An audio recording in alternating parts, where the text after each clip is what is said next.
Frustrated, and not having the strength to deal with the frustration, he crossed his arms on the plastic desk and rested his head on them. A shock of black hair fell across his forehead, cutting off his vision. How long had it been since he got it trimmed? 3 months? 4? It had been some time before. That much he was sure of. He buried his face in the crook of his elbow, and for a long while the hum of the fans was the only sound in the lab. 3. Before. Never had a word so haunted Alex. Before leaving Eidolon. Before signing up for the survey expedition.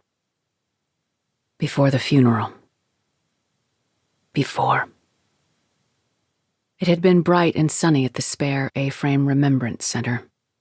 The sort of bright and sunny that only occurred in nightmares. All their friends had attended the service, his and hers. Family, too. That had been the worst of it.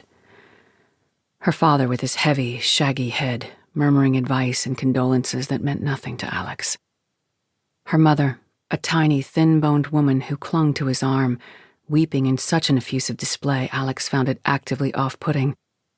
They both meant well, of course. How could they not? Their only daughter was dead.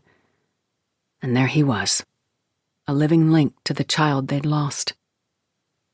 But he found their goodwill unbearable. Every moment of it had been a torment. He found himself staring past them at the pews of dark Yakame wood.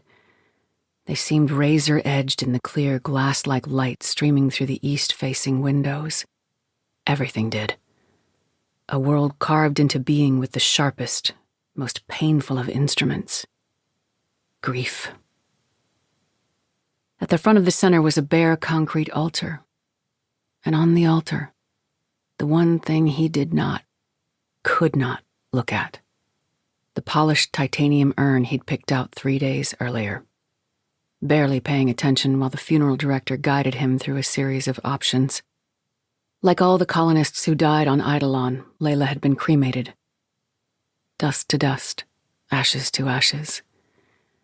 Imagining the burner flames wrapping around her body caused Alex physical pain. It seemed obscene that her flesh had been subjected to such an ordeal, that her cells, still alive by most biological measures, should have been left to boil, wither, and char in the funeral home's ovens. The memorialist was an earnest, somber-faced woman who treated the proceedings with what seemed like appropriate gravitas. She spoke at length in a deliberate tone. None of what she said registered with Alex. Afterward, the memorialist brought him the urn. Her plain gray uniform was neat and clean, but she smelled of preservatives, as if she'd been embalmed. The scent nearly made Alex run. He'd noticed the weight of the urn. It rested heavily in his hands, pulling him toward the floor, toward the ground, and the end of all things. He didn't mind. A life should have weight. Old or young, it would have seemed wrong for a person's ashes to be too light. Even when he accepted the urn, Alex still didn't look at it. Nor when he brought it back to the dome he and Layla had shared. Nor when he put it on the shelf at the back of her closet. Nor when, 4 weeks later, he packed his one bag, locked the pressure door, and left. The urn and the ashes it contained hadn't been her. They were something else, dull and inanimate, drained of color. But even though he hadn't looked at it, Alex could still see the urn, could still see its polished curves, could feel it sitting at home with the weight of a truth that couldn't be denied. And he hated it. 4. A soft beep woke Alex. He started and looked around, confused.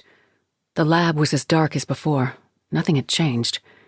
He scraped a crust of dried spittle from the corner of his mouth and checked his overlays. 0214. He should have been in bed hours ago. A message alert blinked in the corner of his overlays. He tapped it. "Hey, come see me. You're not going to believe this. Jonah." Alex frowned.